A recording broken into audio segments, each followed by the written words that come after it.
Hi and Assalamualaikum. We are from Group 1 and in this video, we will be presenting about free falling body motion. Before that, let me introduce our group members. Our group consists of 5 members. First, Julia Rizikita binti Azmin. Second, Nurliana Iman binti Zulfikar. Third, Nur Anira binti Syamsul Johari. Fourth, Nur Akilah binti Yahya. And last but not least is Siti Nur Naziha binti Khairul Huslaini. And we are all from Group CS143 4B. Next, we move to the introduction. First of all, a free-falling body is defined as the vertical motion of a body at constant acceleration under gravitational field without air resistance. Secondly, in the Earth gravitational field, the constant acceleration is also known as acceleration due to gravity of free fall acceleration. Last but not least, free fall is defined in Newtonian physics as the motion of a body in which gravity is the sole force acting on it. A body in free fall has no force acting on it under general relativity, where gravity is reduced to a space-time curvature. In this slide, we can see 4 equations free falling bodies. The first one is V equal to U minus Kt. Secondly, 1 over 2 times with U plus V times with T. Thirdly, S equal to Ut minus with 1 over 2 Gt square. And lastly, V square equal to U square minus 2 Gs. So for this 4 formula, we can use in the certain question that asks us to find the value of V, U, S or T. Purpose of study. First, to determine gravitational acceleration by studying the velocity of a falling object as a function of time. Second, to determine the time taken by an object while falling with a certain velocity and height. Here is the example question that we choose for our study. A box is thrown from the top of a building, is given an initial velocity of 15 meter per second straight upward.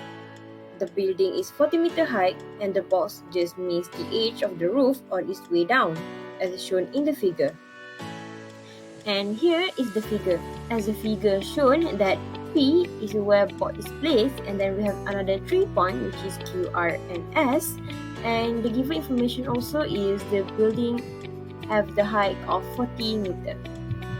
Let's start with our first question, which is A, the maximum height of the box from point P. From the given information, we will have initial velocity, which is 15 meter per second. And from the given information also, we will have the final velocity, which is V equal to 0. This is because the maximum height shows that the box has reached the maximum point where the box is stopped from movement before it turns down. So we can denote this as a V equal to 0, and then we have information G is equal to 9.81 meter per second squared. So we can use the formula V squared equal to U squared minus 2S. This is because we want to find the S, which the maximum height of the box. So we substitute the value into the formula, and then we will get 0 squared equal to 15 squared minus 2 times 9.81s. And then we solve, and we will get 19.62s equal to 225. And then we move the 19.62 into the right side, and it will be s equal to 225 over 19.62. And then as the final answer, we will get s equal to 11.47 meter. Question B. Question B asks us to calculate the time taken from point P to point Q. For this question, we will be using the formula of S equal to 1 over 2 U plus V multiplied with time. 11.47 equal to 1 over 2 multiplied with 15 plus 0 multiplied with T. Then we will get 11.47 equal to 1 over 2 multiplied with 15 and multiplied with T, which we will get 11.47 equal to 15 over 2 times. Then we will bring the 2 to the left hand side.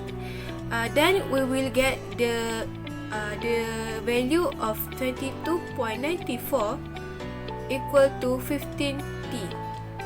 So the time taken from point P to Q is 1.53 seconds.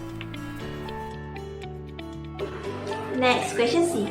This question asks us to calculate the time taken from point P to R. So for this question, we use third formula, which is S equal to UT minus 1 over 2 GT square.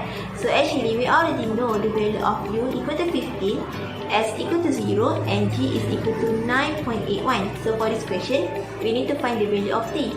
So we just substitute all the values into this formula, and we get two values of T, which are T equal to 0 and T equal to 3.06.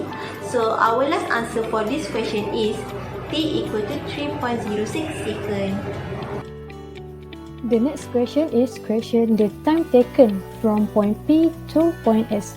So here we also use the equation of S equal to UT minus 1 over 2 GT squared from equation of free falling bodies. We use this equation because we already have the values of S, U, and G. Then we want to find the value of T. So here we insert all the values and we will get the time taken from point P to S.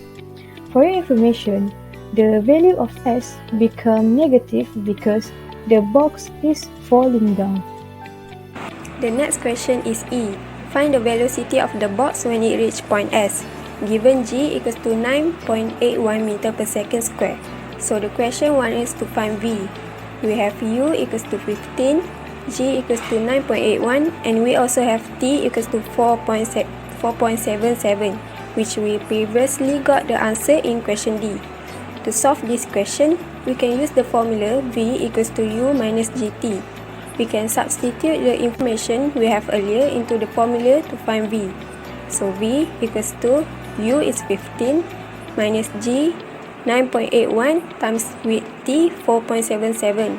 The answer that we will get is negative 31.79 meter per second. The answer is negative because the object box is moving downwards.